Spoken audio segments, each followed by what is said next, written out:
prosecutor says half of Medicaid's $18 billion claims paid to Minnesota programs could be fraudulent. Prosecutors charged 5 people in a Minnesota housing fraud scheme today. First Assistant U.S. Attorney Joe Thompson claims 2 defendants pocketed $750,000 to travel to international destinations instead of helping Medicaid recipients find stable housing.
First indictment, United States versus Hassan Ahmed Hussein and Ahmed Abdirashim Mohammed, involves the owners of Pristine Health LLC, a housing stabilization services company here in Minnesota.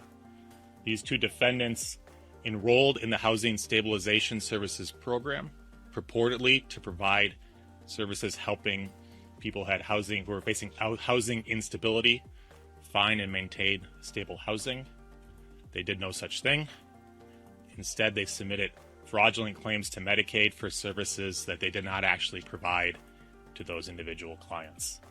In all, they obtained more than $750,000 in Medicaid payments through their fraud scheme, much of which they used for pretty extensive international travel, including to London, Sydney, Australia, Istanbul, Turkey, Dubai, and several locations in Saudi Arabia.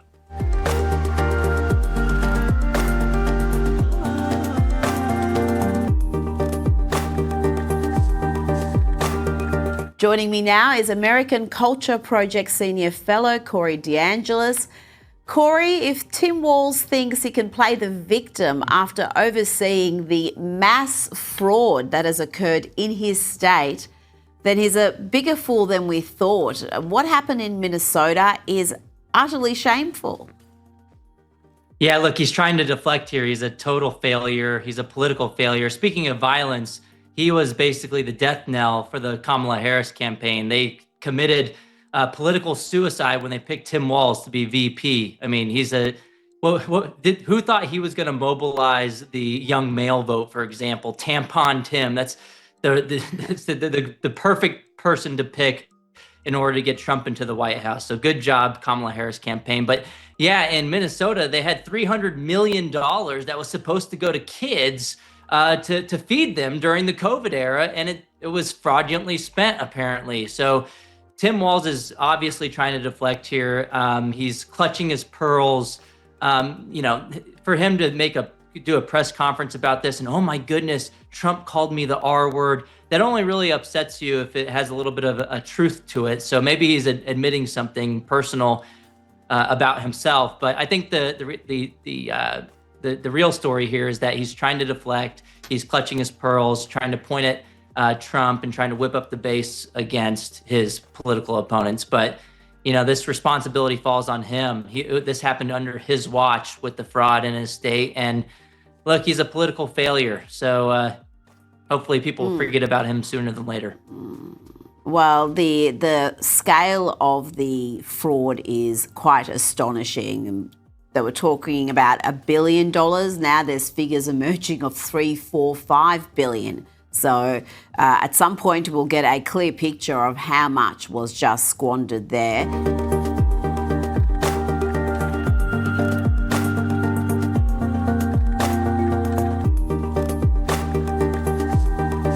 I think transgender for all is a great, great thing for the Democrats to be talking about. transgender for every member in your family. If they're not feeling well that night, let's just change their sex. Now, let's not talk about it. Let them go and let them fight to get these things. I think open borders are great, you know, where prisons are emptied into our country, right? Where people from all over the world being dumped into our country, the people that aren't wanted in their countries, by the way. I think that's a great, like Somalia. Welcome. Do we have any individuals from Somalia in the group? Please raise your hand. That's for Minnesota, you know. That's called the Great Big Minnesota Scam with one of the dumbest governors ever in history.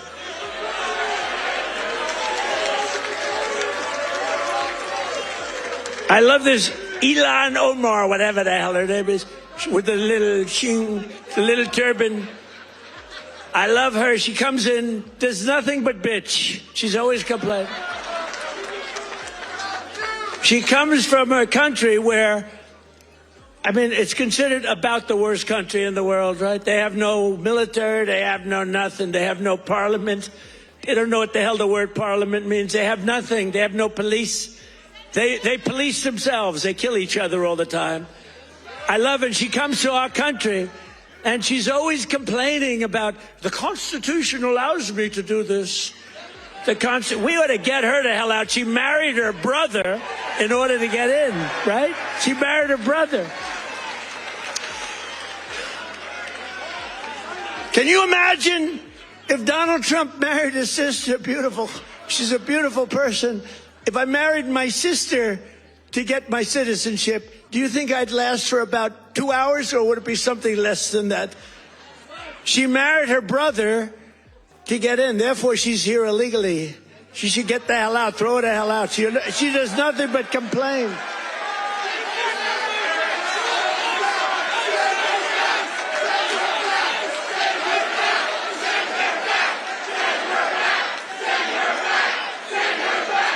So now, and we have our Savior in this room. His name is Secretary of the Treasury, Scott Bessent. He's right there. Because that very handsome man, by the way, if you're picking the Secretary of the Treasury, is he like the perfect guy for a movie? He's made for the movie. Stand up, Scott. Look at him. No, he's central casting. He's central casting. But you don't, under that beautiful exterior is a killer. And here's what happened. He is in charge of the investigation of Somalia and the billions of dollars they have robbed from Minnesota, right? I hope you do your job.